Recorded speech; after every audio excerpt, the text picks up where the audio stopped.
Bienvenue dans l'émission Roule avec Driver, un dimanche de plus et jamais un dimanche de trop. J'espère que vous allez bien. Comme d'habitude, on va faire un focus sur un artiste. Aujourd'hui, c'est un groupe plus particulièrement. Et pour ça, à la technique, j'ai Hugo qui est là. Ça va? Yes, ça va et toi, Driver? Très bien, en pleine forme.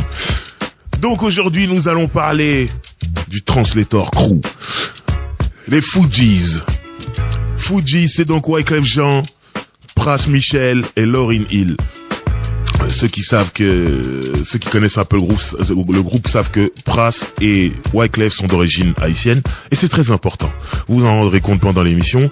Et ils viennent tous de New Jersey où il y a une bonne communauté haïtienne qui vit là-bas. Donc tout est normal. Lauryn Hill, la copine de collège ou de lycée, je sais pas exactement, bref d'école. Donc on va parler de tout au long de l'émission. Pour se mettre bien, on va commencer par un morceau qui n'était pas sur un album des Fugees, mais qui était sur la bande originale d'un film documentaire dédié à Mohamed Ali qui s'appelait When We Were Kings. C'était le fameux combat Rumble in the Jungle de Mohamed Ali contre George Foreman qui avait lieu à Kinshasa, au Zaïre, comme on disait avant. Aujourd'hui, on dit Congo. Et c'était dingue parce que ce combat, Mohamed Ali avait gagné par KO alors qu'il était pronostiqué perdant, hein. C'était une époque où il était en déclin. Et il avait trouvé la force et l'intelligence de battre George Foreman qui était le destructeur de l'époque, Mike Tyson avant Mike Tyson. Et ce qui était ouf, c'était que Don King, qui avait organisé ce combat, avait fait venir tous les chanteurs de soul funk de l'époque à Kinshasa, en Afrique, pour faire un gros concert avant le combat, et c'était la folie. Vous trouverez des images partout sur internet. C'est peut-être le combat le plus légendaire de Mohamed Ali, et Mohamed Ali qui était très afrocentrique dans le délire, rentré en Afrique justement pour ce combat. Et donc ils ont fait ce documentaire, et Fugees a fait le premier single, et c'était un gros morceau parce que dessus il y a quand même Tribe Called Quest, Busta Rhymes et leur pote John Forte. Roule avec Driver, spécial Fugees. On vient d'écouter le morceau Rumble in the Jungle. C'était donc Fugees featuring Tribe Called Quest, Busta Rhymes et John Forte. C'était pour la bande originale du film documentaire When We Were Kings. Si vous l'avez sous la main, vous verrez, il y a pas que le combat, il y a le concert aussi. Donc c'était énorme. Maintenant, on va se pencher sur ce groupe qui est Fugees. Donc, comme je le disais en intro, c'est un groupe de New Jersey, même si à la base Pras et Wyclef sont arrivés ou ont grandi un petit peu à Brooklyn, Flatbush, pour ceux qui connaissent New York, c'est le coin de Brooklyn où il y a beaucoup de Caraïbéens en fait. Il y a beaucoup de Jamaïcains, il y a beaucoup d'Haïtiens, il y a beaucoup de Latinos, type dominicains, tout ça. Vraiment, c'est un coin de Caraïbes. Donc ils sont arrivés par là. Après, ils ont déménagé à New Jersey. C'est un peu une ascension. Quand tu te pars de Brooklyn, Flatbush et tu vas dans le New Jersey, c'est genre ça va aller mieux maintenant. Et en fait, ils tombent dans le virus du hip-hop, tout simplement. Hein. Ils se mettent à rapper, danser, mixer quand tu pouvais, quand t'avais le matériel. Et ces deux jeunes Haïtiens vont à l'école et rencontrent Lauryn Hill aussi, donc qui elle aussi dit qu'elle rappe. Il me semble qu'il y avait une autre personne à la base. Ils se sont dit faut qu'on essaie de faire un groupe, faut qu'on travaille ensemble, faut qu'on perce dans le rap. Donc ils sont là, ok, mais nous on connaît personne, et c'était important d'avoir des connexions. Ils en avaient pas du tout, sauf Pras. Je sais que ceux qui connaissent Fugees voient toujours Pras comme le mec qui sert à rien. Sachez que c'est peut-être le mec le plus important du groupe, mais c'est un mec qui est beaucoup plus discret que Wyclef ou Lauryn. Mais voilà, Pras connaissait la fille d'un des membres fondateurs du grand groupe de funk légendaire Kool and the Gang. Et il dit voilà, je connais la fille du mec de Kool and the Gang, peut-être que elle peut nous présenter à son père et qu'il peut nous aider et tout. Donc tout le monde dit Kool and the Gang carrément. Enfin, faut imaginer, Kool and the Gang, c'est légendaire, c'est la musique des parents de Wyclef et comment ça s'appelle, et Pras par exemple.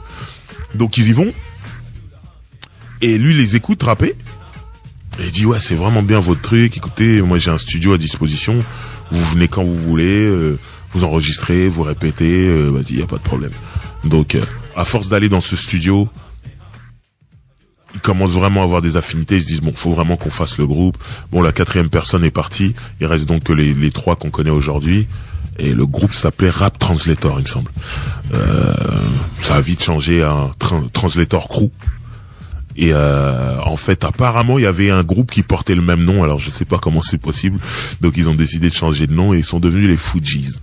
Fugees pour Refugees, donc réfugiés. À savoir qu'il y avait des grands problèmes. Il y avait un dictateur à l'époque à Haïti qui s'appelait Bébé Doc. On l'appelait comme ça, en tout cas. Son nom c'était Duvalier.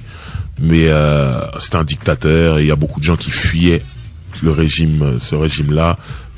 Et Haïti n'étant pas loin des États-Unis, il y en a beaucoup qui arrivaient aux États-Unis via Miami ou avaient de la famille à New York, donc ils se retrouvaient à New York.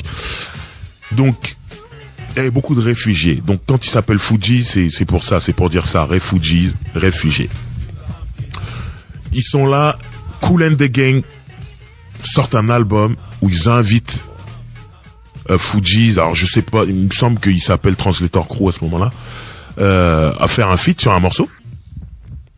Et bizarrement, comme par enchantement, dans la foulée, ils signent un contrat chez Sony, en fait, sur un label qui s'appelle Rough House.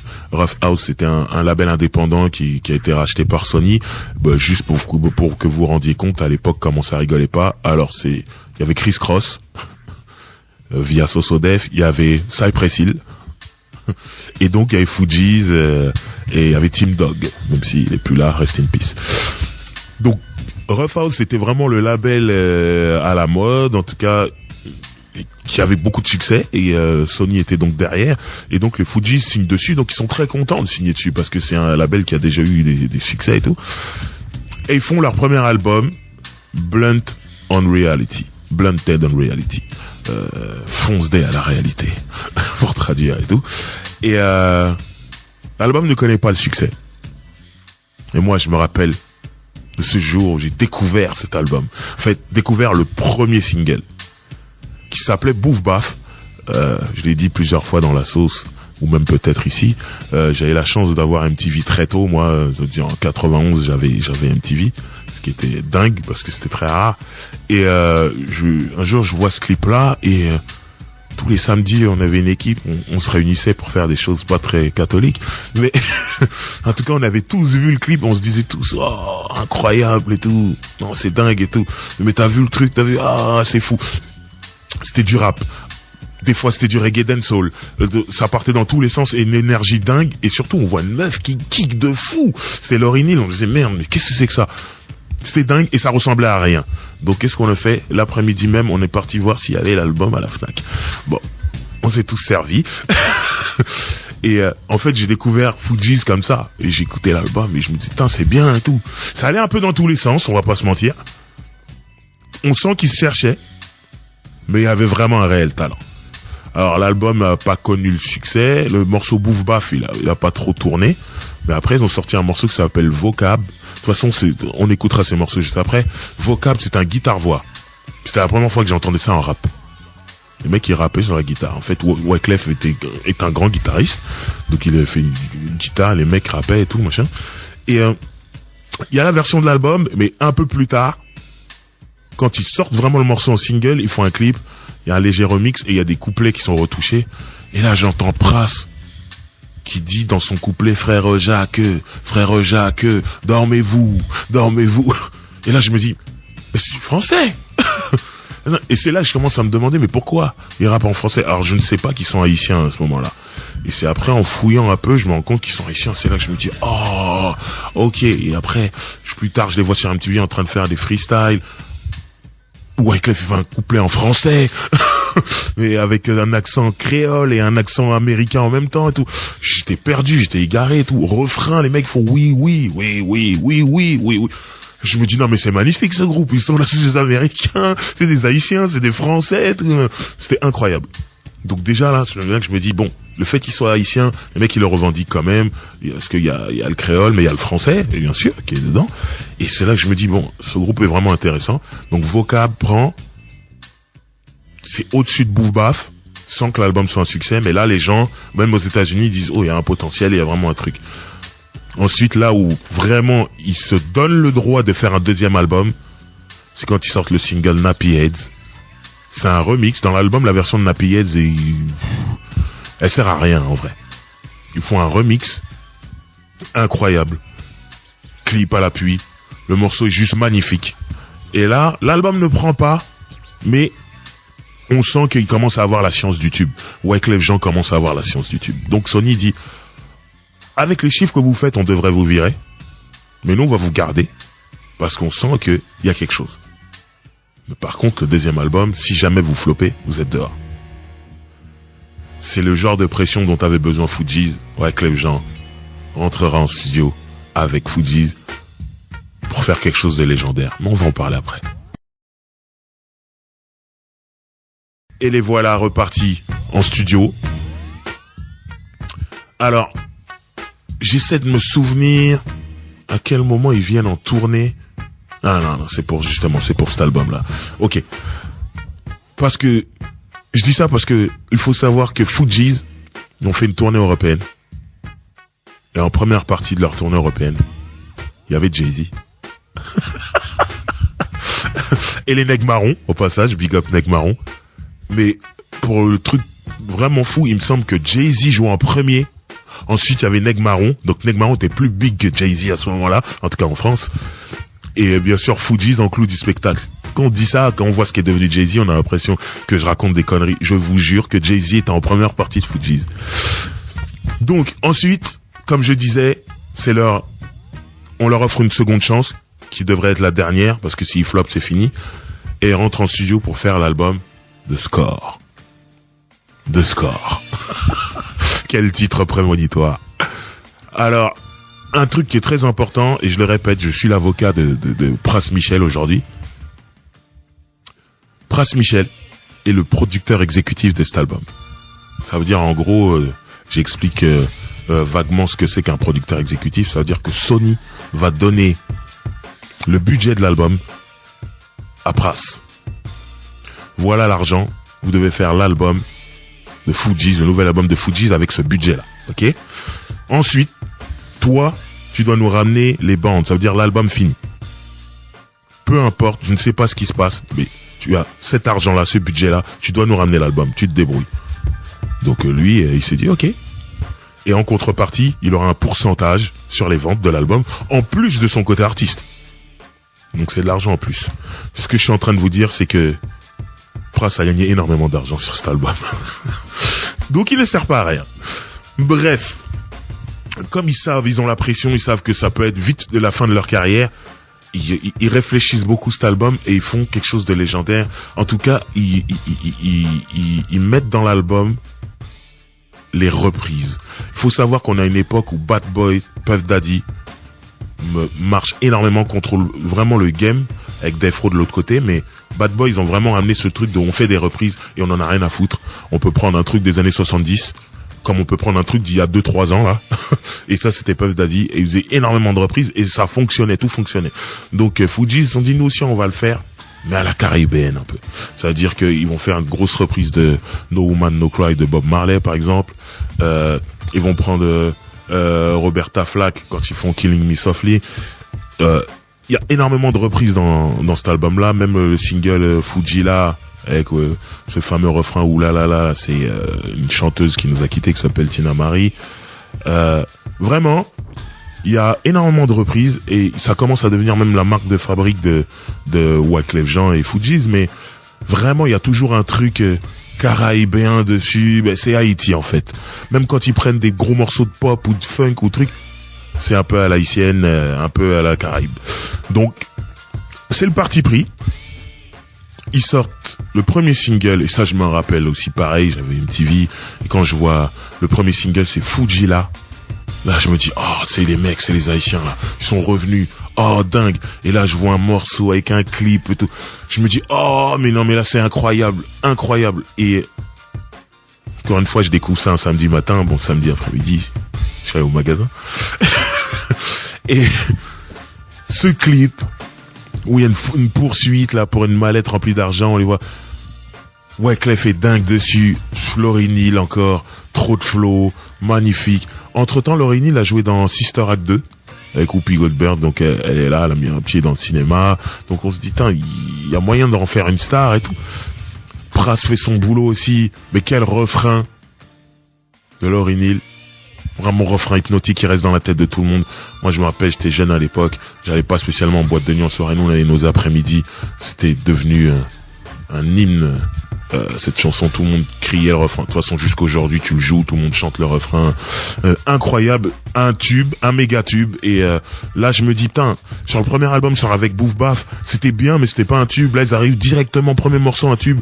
Le truc est numéro 1. L'album rentre numéro 1. Tout, c'est un carton total, tout est bien visé, tout. Et je me dis, ah, c'est cool, ça va aller mieux pour eux.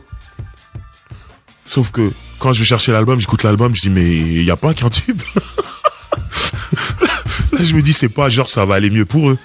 Ils vont tout arracher, les mecs. C'était n'importe quoi. Et moi, je me rappelle, donc, premier single, Fujila sort. À l'époque, les singles, tu les sortais en vinyle. Donc, il y avait une face A, une face B. Et tu les sortais en CD de titre. Et donc, en général, sur le vinyle, tu mettais donc la version instrumentale, un remix, s'il y avait un remix. Mais tu mettais surtout un deuxième morceau. Et le morceau qui était sur la face B, c'est peut-être mon morceau préféré de Fugees. De toute leur petite carrière, parce qu'ils ont que des albums au final, mais le morceau c'était How Many Mics. Ce morceau est incroyable, pour plusieurs raisons. Déjà, l'instru est dingue. Lauryn Hill, à l'époque, il y avait le magazine The Source. Je me rappelle qu'elle avait eu les rimes du mois. Dans chaque magazine qui sortait chaque mois, c'était un mensuel.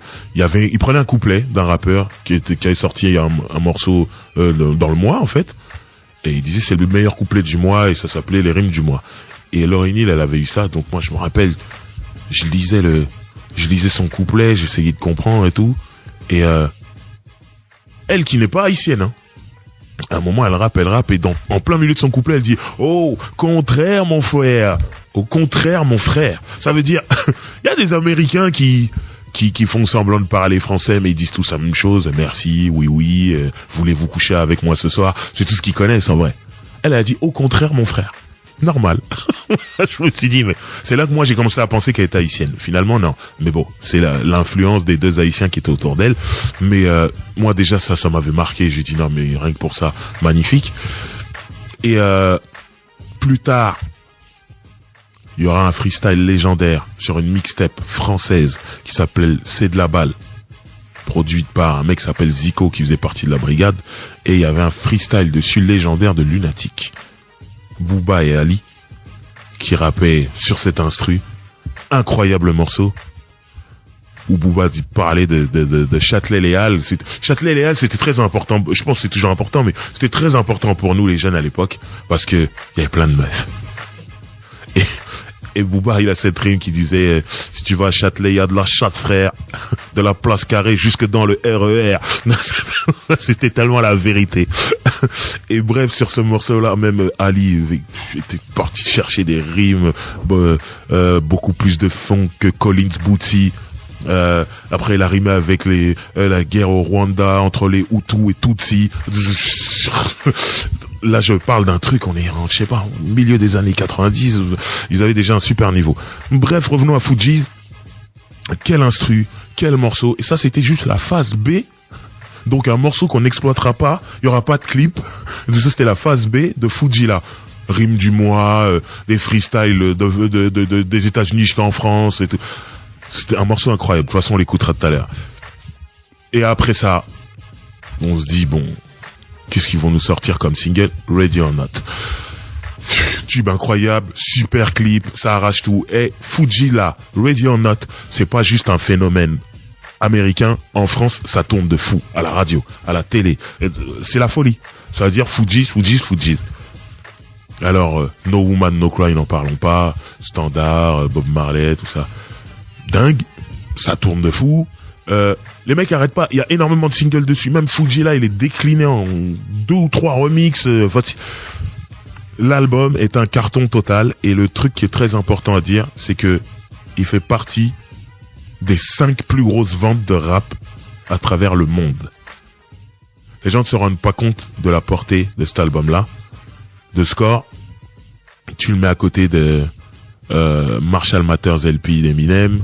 Tu le mets à côté de Dr. Dre Chronique 2001. Tu le mets à côté de 50 Cent Get Rich or Die Trying, Doggy Style de Snoop, tout ça. Voilà, c'est des ventes énormes et on parle de plus de 20 millions de ventes aujourd'hui sur un album. C'est pour ça que souvent, il y a des gens qui disent mais Fugees, ils ont fait que 2 albums, dont un qui a pas marché. Comment ça se fait qu'il soit si légendaire que ça? L'album qui a marché, il a marché pour au moins 5 albums en fait. Donc, cet album-là, c'est un raz-de-marée. Dans le monde entier, je le répète, des tournées de dingue, c'est la folie. Et malheureusement, derrière ça, ils se séparent. Alors, on n'a jamais su officiellement vraiment pourquoi. Ils se sont jamais vraiment exprimés, mais d'après les bruits de couloir, et comme je le dis souvent, je traîne dans les couloirs, c'était une embrouille entre Wyclef Jean et Lauryn. Alors, les gens disent qu'il y a eu coucherie, et comme on sait, quand on mélange le sexe et le boulot, ça se termine toujours mal. Donc voilà. En tout cas, ils se sont jamais remis ensemble. Ils sont remis ensemble pour faire quelques concerts, notamment le concert pour le DVD de Dave Chappelle, là, ce comique, qui est un concert magnifique en plein Brooklyn. Et ils se sont remis ensemble pour faire quelques concerts, tout ça, mais jamais pour refaire un album.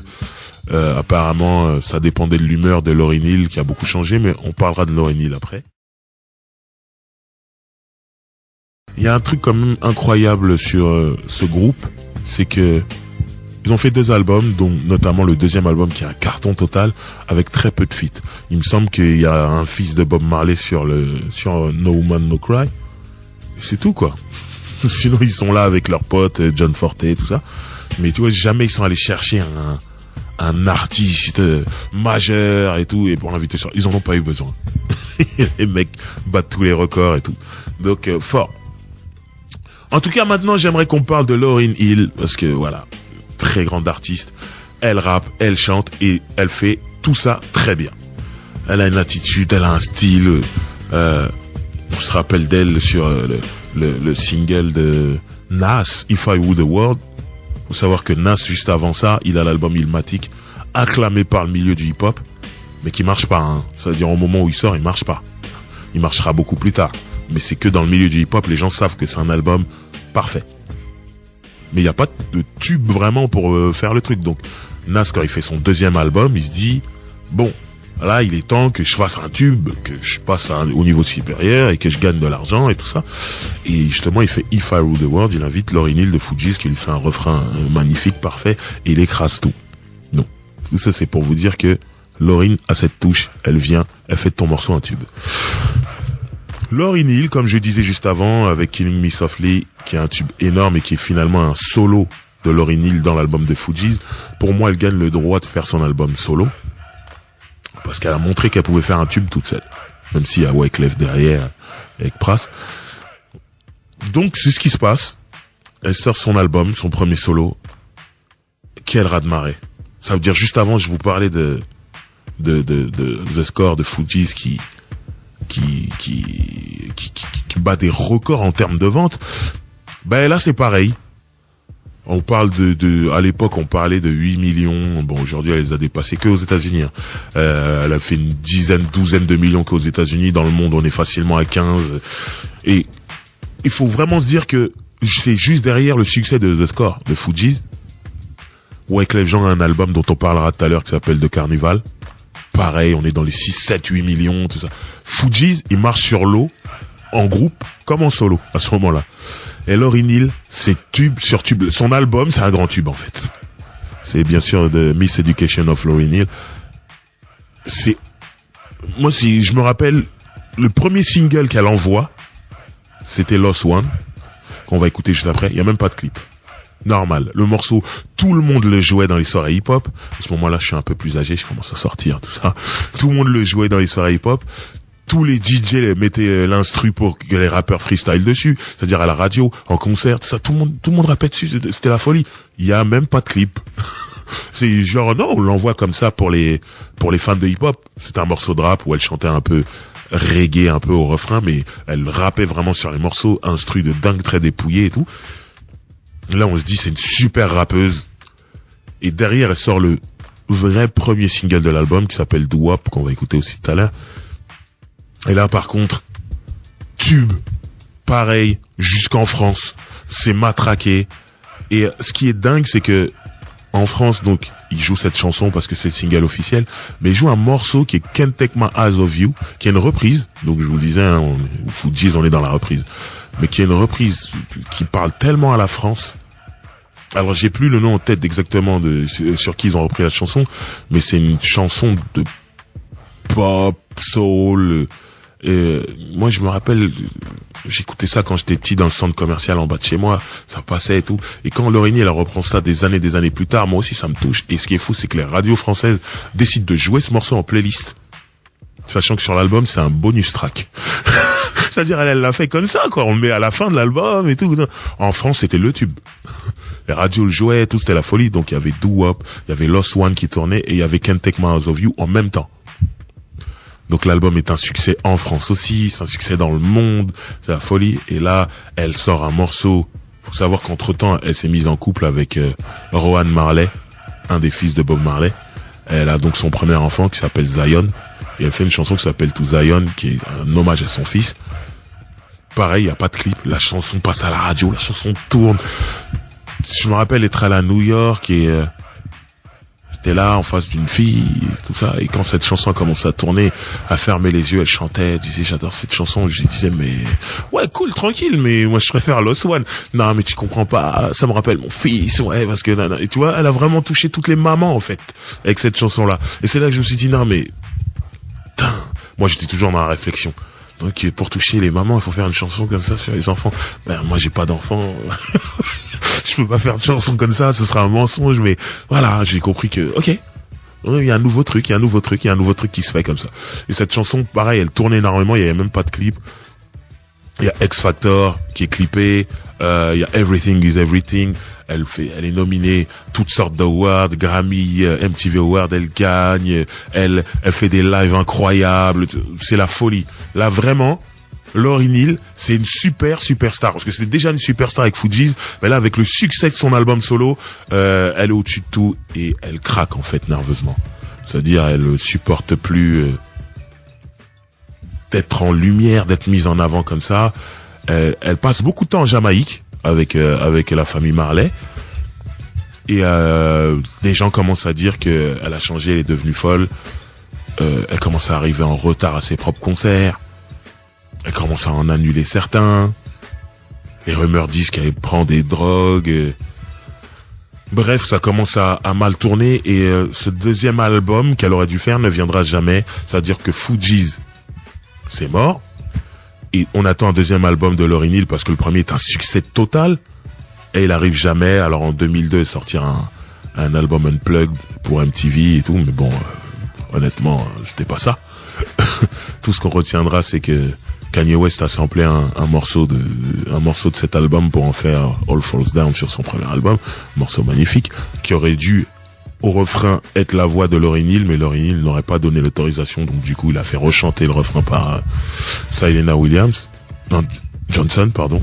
Bref, c'est Johnson, pardon, de Chicago. Et voilà, donc Lauryn Hill se met elle-même des bâtons dans les roues, mais surtout elle ne supporte plus son propre succès. Et donc les deux autres, Pras et Wyclef Jean, qui pendant longtemps se disaient non mais on se reformera, Fugees on se reformera, enfin, finalement ça aura jamais pu se faire, un peu à cause du côté schizophrène et de la folie de Lauryn Hill. Mais bon, en tout cas, grande artiste, je me rappelle justement que elle est revenue il y a quelques années, il y a pas longtemps, faire un concert à Paris. Et même comme ça, le Zénith était rempli, les gens l'aiment toujours parce qu'elle est vraiment très forte et elle est arrivée 2 heures en retard au Zénith. Les gens en pouvaient plus. Ça me rappelle, toute proportion gardée, Amy Winehouse, qui faisait aussi beaucoup de trucs comme ça et qui venait carrément avec sa bouteille sur scène, elle buvait, elle terminait pas ses chansons, elle était foncée sur scène. Ça me rappelle un peu ce genre de folie. Amy Winehouse, rest in peace. Lauryn, j'espère que tu vas bien en tout cas. Et voilà, en tout cas, c'est ce qui fait qu'il n'y a jamais eu vraiment de deuxième vrai album, mais son premier album, c'est une légende. C'est un grand tube. C'est comme l'album de Score de Fugees, c'est un grand tube. Et c'est ce qui fait que Fuji, c'est dans la légende. Ça veut dire que ils sortent pas tant de disques que ça. Mais à chaque fois, ça tape dans le mille. C'est des valises et des valises de disques. Maintenant, je sais que là, tous les vrais fans de Fuji se disent, il va parler de Wyclef Jean. Non, je garde pour la fin parce que Wyclef, c'est Wyclef. C'est un personnage. Donc là, je vais parler de Pras. Je vous dis, je suis son avocat. Pras, il a sorti son premier album solo, c'était vraiment pas fameux. Je dois dire la vérité. Mais comme je suis son avocat, il faut quand même que je dise du bien de ce mec-là parce que il a vu le truc d'une autre façon. Il est parti s'installer à Los Angeles parce qu'il s'est dit, je me sens capable de faire du cinéma. Donc il voulait, tout le monde sait que l'industrie du cinéma c'est à Hollywood, hein, donc c'est Los Angeles. Donc il a déménagé là-bas, il en a profité pour enregistrer son album là-bas. Il aime beaucoup cette ville, d'ailleurs je l'y ai déjà croisé. Avec une fille. Je sais pas s'il était marié à ce moment-là, je suis pas là pour balancer, mais bref. Il fait cet album, mais donc comme je disais, il y a Wyclef qui a sorti son premier album solo, il y a Lauryn Hill, c'est deux gros succès. Donc tout le monde s'attend à ce que Pras aussi ait beaucoup de succès et malheureusement son premier single, parce que juste avant l'album, il a un single qui cartonne, mais qui est pour une bande originale de film, comme j'ai déjà expliqué ici. Les bandes originales de films, c'était très important à l'époque. C'était vraiment des rampes de lancement pour les nouveaux artistes, et pas que, mais voilà. Souvent même, des bandes originales de films marchaient mieux que les films. Donc c'était important d'être dessus et tout, il y avait des gros budgets, il y avait des clips et tout. Et il y a un film qui s'appelle Bulworth, qui n'est pas spécialement un succès, et dessus, il y avait un single de Wyclef Jean avec Old Dirty Bastard et la chanteuse Maya qui s'appelle Ghetto Superstar. Faut savoir que sur la même bande originale de film, il y a un morceau de Dr. Dre et LL Cool J qui s'appelle Zoom. C'est l'époque où Dr. Dre vient de quitter Death Row. Donc il se dit voilà, j'ai mon nouveau label Aftermath et je vais commencer à faire des trucs. Et il fait ce morceau avec LL Cool J déjà qui était une connexion déjà un peu spéciale, personne s'y attendait et tout. Le morceau était vraiment très bien, un son de Dre vraiment réussi et tout. Et ils sortent le morceau en single et tout le monde se dit ouais c'est ça qui va cartonner parce que Dr. Dre il sort de Death Row et chez Death Row c'était le carton total. Et en fait il se fait outshine par Ghetto Superstar de Pras, ODB et Maya qui est un tube énorme dans le monde entier. En France, ça tournait en boucle, mais moi, la première fois que j'entends ce morceau, je dis, c'est un tube, le refrain de Maya. Bon, on va pas chercher midi à 14h, je suis totalement amoureux de Maya depuis le premier jour. Comme ça, c'est fait, c'est dit. Mais, en même temps, je suis amoureux de plein de filles en même temps. Mais, voilà, j'adore Maya. Mais quel refrain, il rentre dans la légende. Et surtout, lors d'une interview récente, Pras raconte que, il croise, à la base, ODB ne devait pas être sur le morceau. Il croise ODB en studio à Los Angeles. ODB est Fonce D. Comme d'habitude, rest in peace. Et il se trompe de studio en fait. Il vient dans le studio où il y a Pras. Et il vient, il dit j'enregistre, il dit à l'ingé son, ah, mais moi mon instru et ça. Pras il le regarde, il dit mais mec c'est ma séance, qu'est-ce que tu fais et tout. L'autre il dit tu dis n'importe quoi, c'est ma séance à moi, truc et tout. L'autre il dit et Pras au lieu de s'embrouiller avec lui, il réfléchit bien. Et c'est pour ça que je dis que ce mec est très important. C'est peut-être le plus important de Fugees. Il dit écoute, c'est ma séance studio. Tu t'es trompé. Regarde, l'instru qui tourne, c'est pas ton instru. Maintenant, si t'aimes bien, tu peux poser un couplet. Hein. Au début, Fonce D, ça tourne bien. Ouais, pourquoi pas. Il rentre dans la cabine et il fait son couplet légendaire sur le morceau. Personne savait à ce moment-là que ça allait être un hit, sauf Pras qui s'est dit, là, je tiens quelque chose, là. Il y a un mec de Wu-Tang Clan sur mon morceau. Tout. Voilà, super. En plus, ce morceau s'appelle Ghetto Superstar. ODB est clairement une Ghetto Superstar. Donc voilà, ils font le morceau, ils le mettent dans la bande originale du film Bulworth, un carton total, c'est le tube de la bande originale. Donc, Pras, intelligent, la maison de disques intelligente, ils se disent, écoute, mon album, je vais l'appeler Ghetto Superstar. Le morceau, je vais le remettre dedans. Donc voilà, il fait ça. C'est le truc le plus intelligent qu'il ait fait sur cet album-là, parce que malheureusement, l'album n'est pas super. Il sort un single qui s'appelle Blue Angel avec un groupe produit par Wyclef Jean à l'époque. On en reparlera après parce que c'est un groupe très important et pour moi même du gâchis. C'est un groupe de R&B qui s'appelle The Product GNB. Ah, je vous gâche pas la surprise. c'est le groupe qui chante Maria Maria de Santana. C'est les voix que vous entendez sur la chanson de Santana, c'est ce groupe-là, et c'est un groupe qui est produit par Wyclef Jean. Donc Pras fait son premier single, Blue Angel, avec eux. Le single est bof. C'est ce qui fait que l'album ne connaîtra pas le même succès que ses deux comparses. Maintenant, il fait son disque d'or, hein. C'est Fugees et tout, mais les autres c'était du 8-10 millions, lui il fait 500 000, allez, aujourd'hui avec le temps peut-être qu'il a 1 million. C'est pas pareil. Maintenant, il sort des morceaux sur des projets un peu à droite, à gauche, qui remet en bonus track sur son album, sur des rééditions et tout ça, et un truc qui s'appelle Avenue. Il y a des trucs où il se prend pour Michael Jackson dans Billie Jean, il met des pantalons, on voit ses chaussettes, et il marche sur des carreaux, des damiers sur le sol, il allume le sol, comme dirait Booba, il allume le bitume.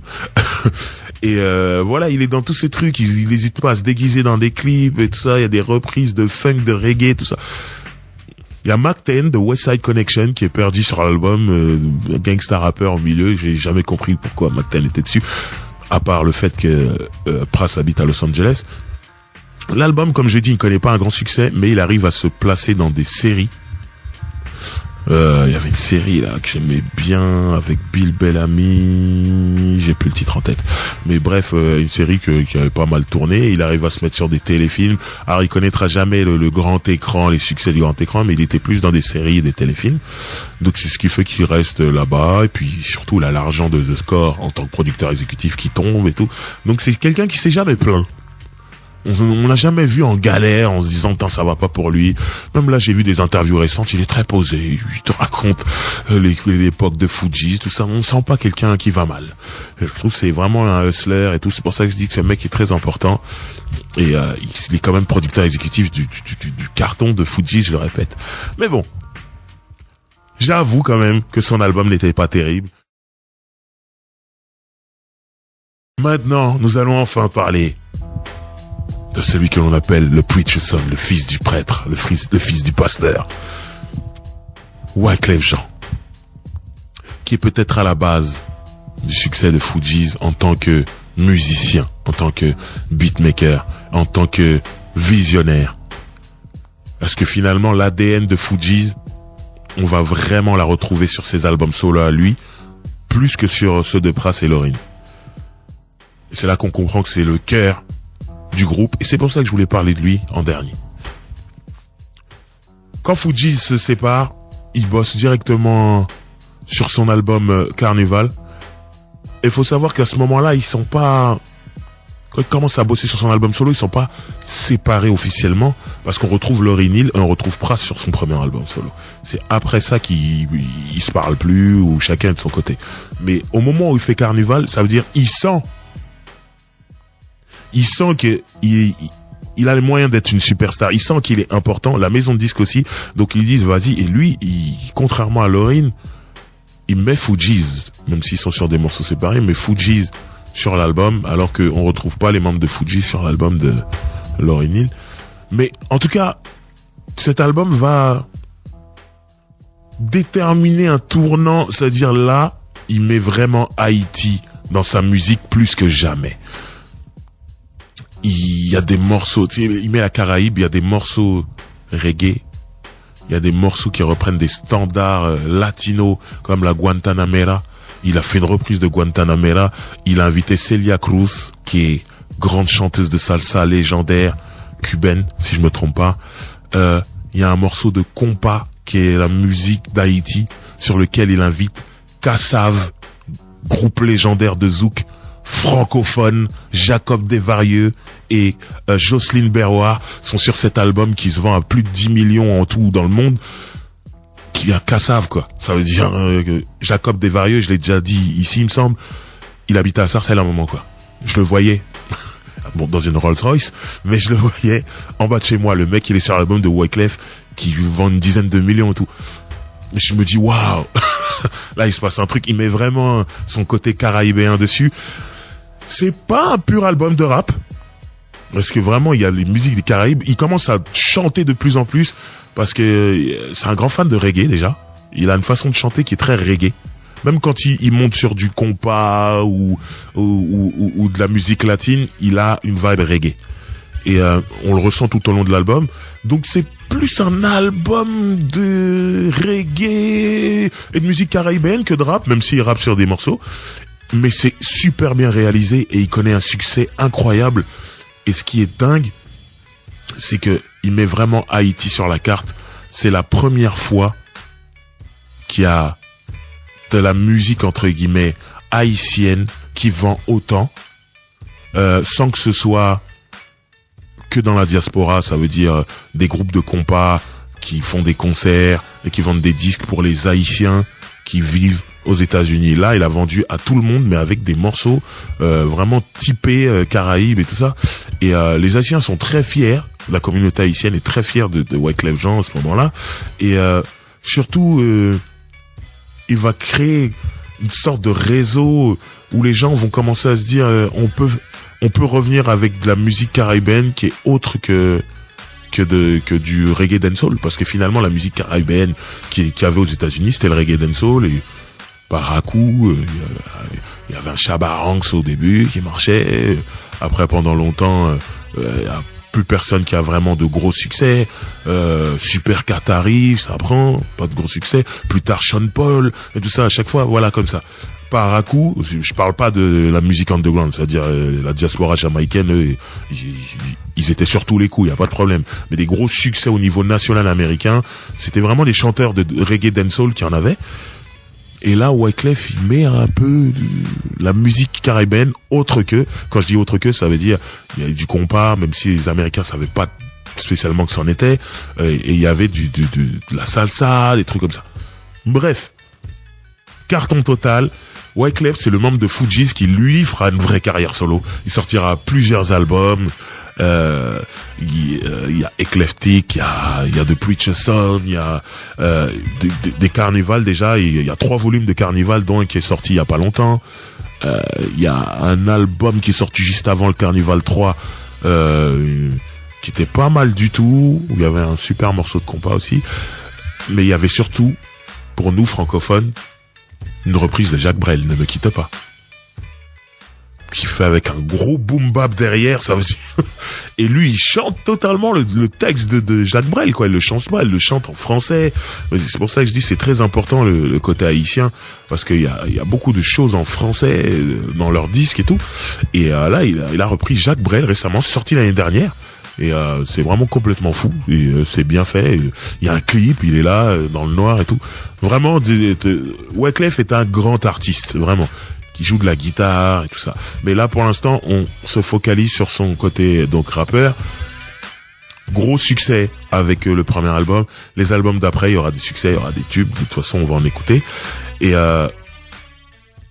vraiment, c'est lui qui fait vivre l'âme de Fugees jusqu'aujourd'hui, en fait. Là où Pras, finalement, la musique, il a plutôt mis ça de côté. Là où Lauryn Hill, je vous l'ai dit, elle a eu des problèmes un problème d'ordre mental par rapport à ce qu'elle a vécu.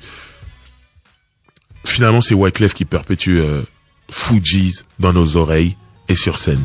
Il a fait des concerts légendaires en France, où à chaque fois il est là, il termine dans le public, il joue de la guitare, il saute et tout ça, il est fou. Et moi j'ai une anecdote où il fait un concert dans un festival légendaire au Sénégal. Et en fait moi à ce moment-là je suis en date concert au Congo. Et je parle avec quelqu'un qui est au Sénégal à ce festival. Et qui me dit ouais, il y avait plein d'Américains, il y avait Fat Joe, je sais plus quoi. Wyclef a joué, c'était un festival sur 2 jours. Il a joué le premier jour. Il a tellement kiffé, le public l'a rendu. Il a dit, je joue gratuitement le lendemain. Je reviens. Et ça, les Américains, c'est pas leur style. Hein. Les Américains, c'est l'argent. Tu veux que je joue, je suis payé, tout ça. Ben Wyclef Jean, c'était ça. Une vibe, truc. En plus, c'est un mec qui s'est toujours intéressé à tout ce qu'il y avait de francophone. Donc le Sénégal, c'est francophone de par la colonie et tout ça. Et il a toujours... Par exemple, là, le dernier concert qu'il a fait, il a fait un petit concert à Châtelet, à la place. Je sais que, bon, ça a créé toute une polémique pour d'autres choses, mais je sais que, voilà, quand il sait qu'il va jouer à Paris, il s'intéresse un peu à la musique. Qu'est-ce qui se passe en ce moment en France? Et il tombe sur Kalash. Il dit, oh, ça tue. il dit, je veux rentrer en contact avec ce mec-là, je veux qu'il monte sur scène avec moi, je veux qu'on fasse un morceau sur scène. C'était ça, Wyclef Jean. C'est un mec qui aime beaucoup la musique. Il est comme tous les Américains, il aime l'argent, il aime le business, mais la musique d'abord. Être capable de jouer au Sénégal, un deuxième jour, il dit, je reste, demain, je joue, gratuitement, je refais. C'était Wyclef Jean, donc voilà. Sur scène, un tueur, un fou, il termine toujours dans le public. Maintenant, j'aimerais qu'on mette vraiment en lumière, et là on est sur Au Calme, au KLM Radio. Et je suis fier de ce moment-là. Et je m'en fous, je le fais, je dois le faire.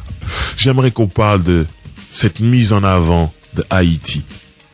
Haïti chéri, comme disent tous mes potes haïtiens. Je ne suis pas haïtien, mais aujourd'hui je suis votre avocat. Je suis avec vous les frères.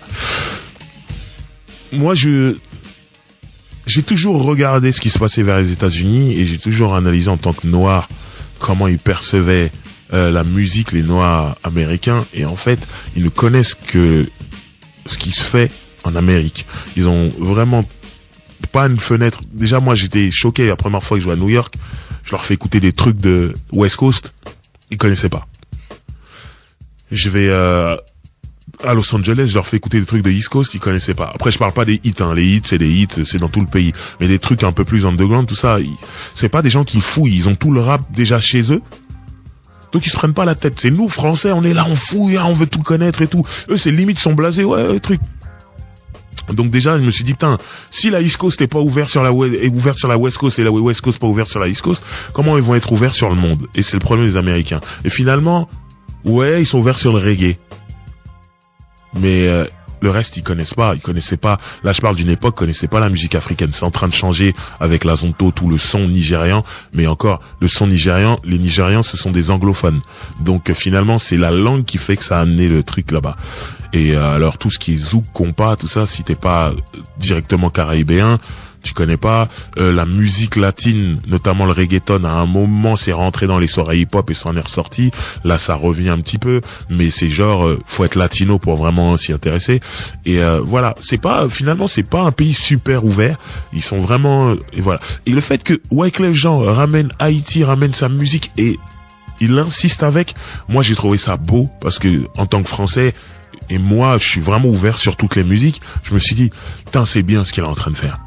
Il insiste sur un truc et il la ramène et après il met des petits codes, on va écouter des morceaux après pour rendre le truc un peu plus passable, pour que voilà, c'est comme les latinos, c'est ce qu'ils font en ce moment. Personne n'est passé à côté du hit Despacito de Luis Fonsi et Daddy Yankee. Ils ont mis Justin Bieber dessus pour rendre le truc plus accessible aux Américains.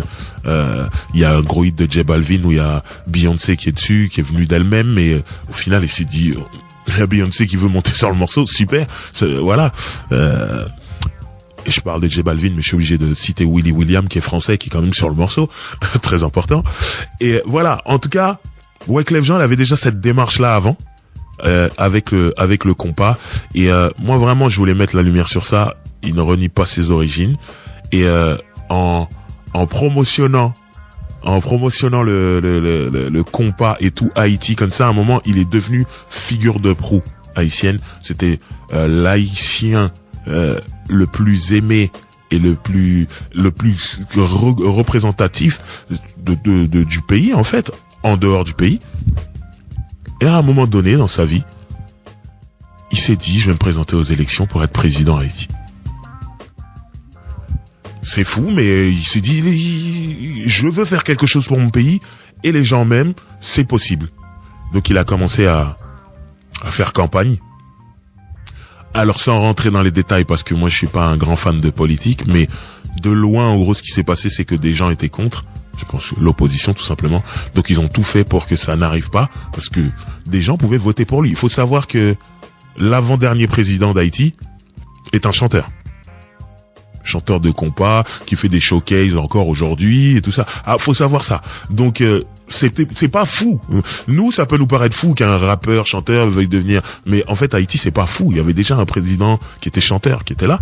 Donc les gens se sont dit, il y a moyen, il y a de grandes chances pour qu'il soit élu. Donc ils ont commencé à mettre des règles. Non, pour ça, il faut avoir vécu au moins 58 à Haïti. Tu vis aux États-Unis, tu peux pas. Tout ça. Bon, lui, il s'est dit non, ils sont en train d'inventer des nouvelles règles pour me stopper. Il a voulu continuer. Il est parti à Haïti pour faire sa campagne et il y a eu des coups de feu.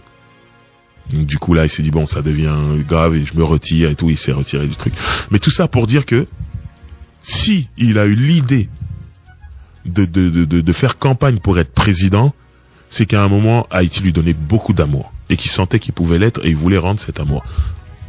Bon, finalement, ça s'est pas fait, mais ça enlève rien au personnage qui est Wyclef Jean, qui est vraiment un ambassadeur d'Haïti, et plus que beaucoup d'autres.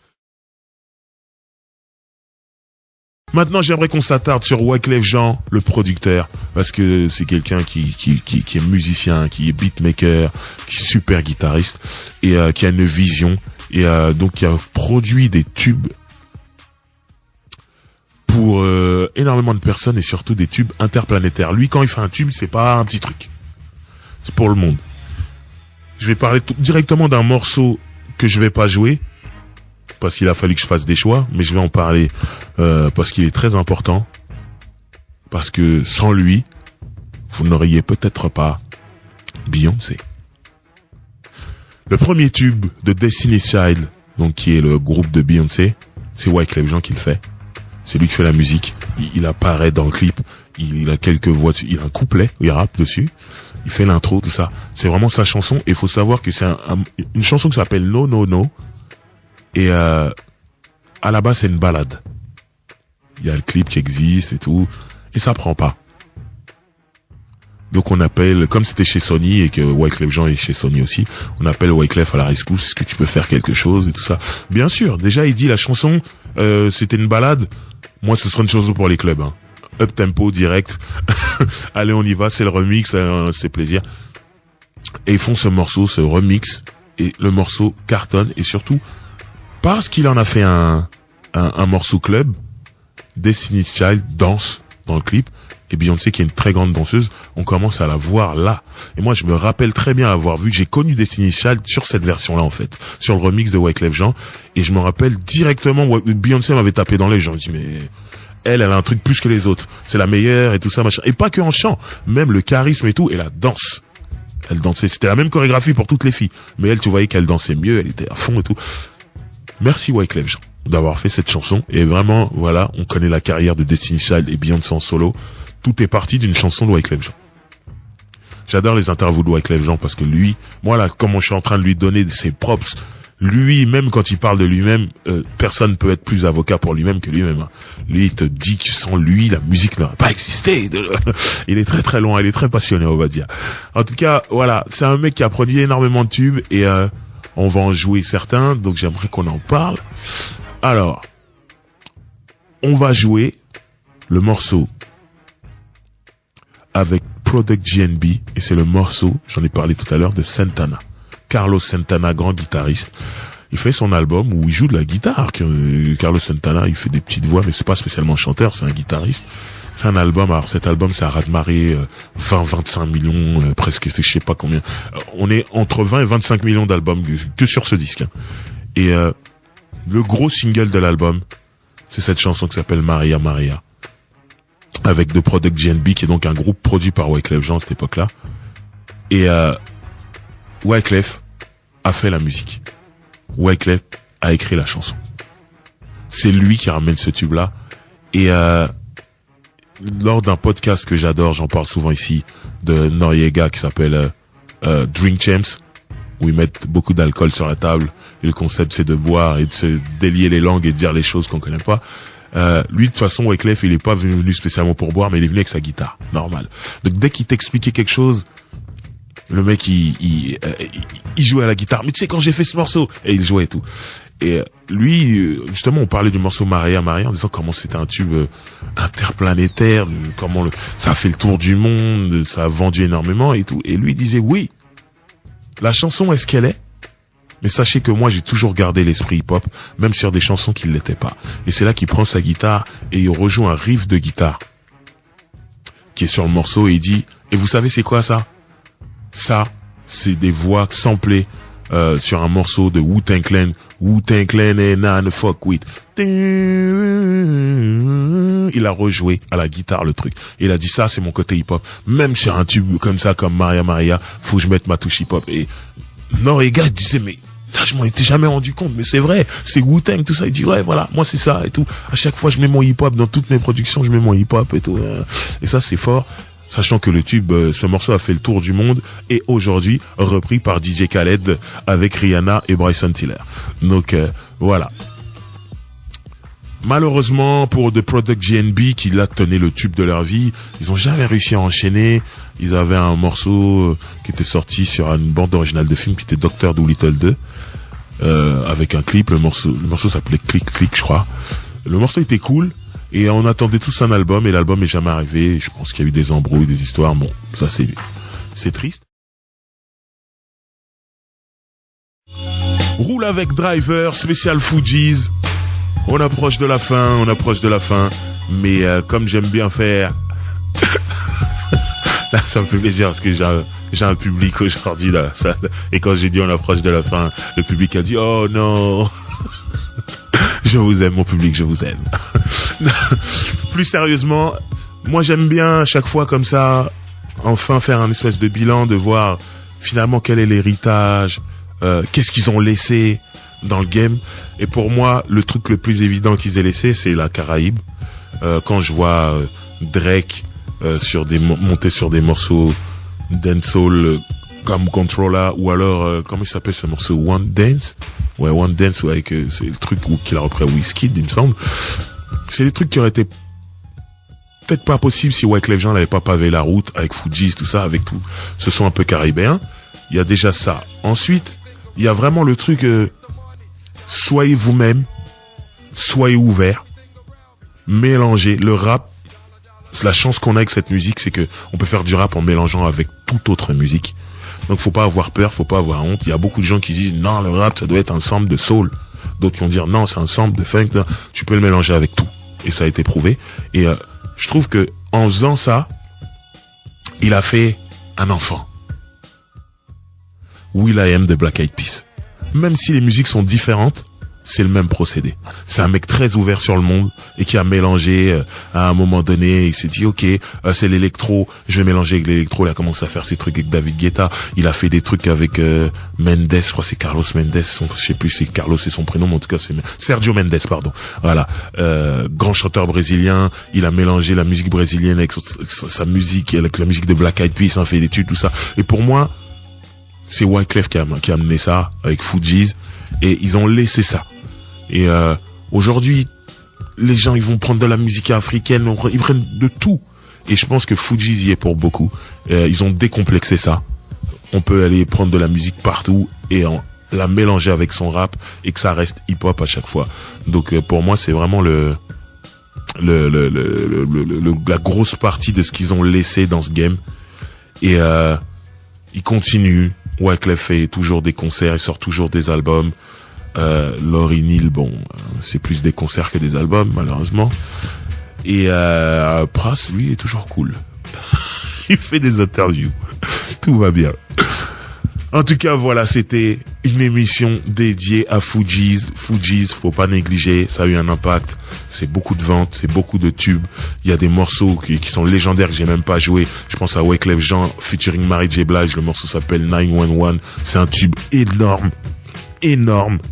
Et j'ai même pas pu le jouer parce qu'à un moment j'ai dû faire des choix. Il y a plein de morceaux comme ça, Party to Damascus, Wyclef Jean avec Missy Elliott, morceau énorme, quel instru, quelle guitare. Mais j'aimerais qu'on termine l'émission parce que je suis un gamin avec Fujila, un remix de Fujila où il rappe en français. C'est marrant parce que il traduit un peu des fois. Par exemple sur Fujila, la version originale, il dit il commence son couplet en disant We used to be number 10, now we number 1. Genre, en gros, on était les derniers, maintenant on est les premiers. Et là, il dit oui, on a eu l'habitude d'être numéro 10, maintenant nous sommes numéro 1. Il commence ce couplet comme ça. Et c'est incroyable. Après, il reprend des passages de la Bible qu'il rappe. Ce morceau est incroyable, ce remix. Donc je voulais vraiment terminer l'émission avec ça. Et vraiment, Fugees, c'est important. Wyclef Jean, c'est lui qui continue à perpétuer tout ça, c'est important. Et nous qui sommes en France, il y a du francophone dans tout ça. Donc c'est important. Si jamais vous avez abandonné, si jamais vous ne connaissez pas, allez check tous les trucs de Fugees, de Wyclef, de Pras et de Lauryn Hill. Lauryn Hill, c'est légendaire, son seul vrai album, il est légendaire. Donc voilà, c'était Roule avec Driver, spécial Fugees. On se quitte et à la semaine prochaine.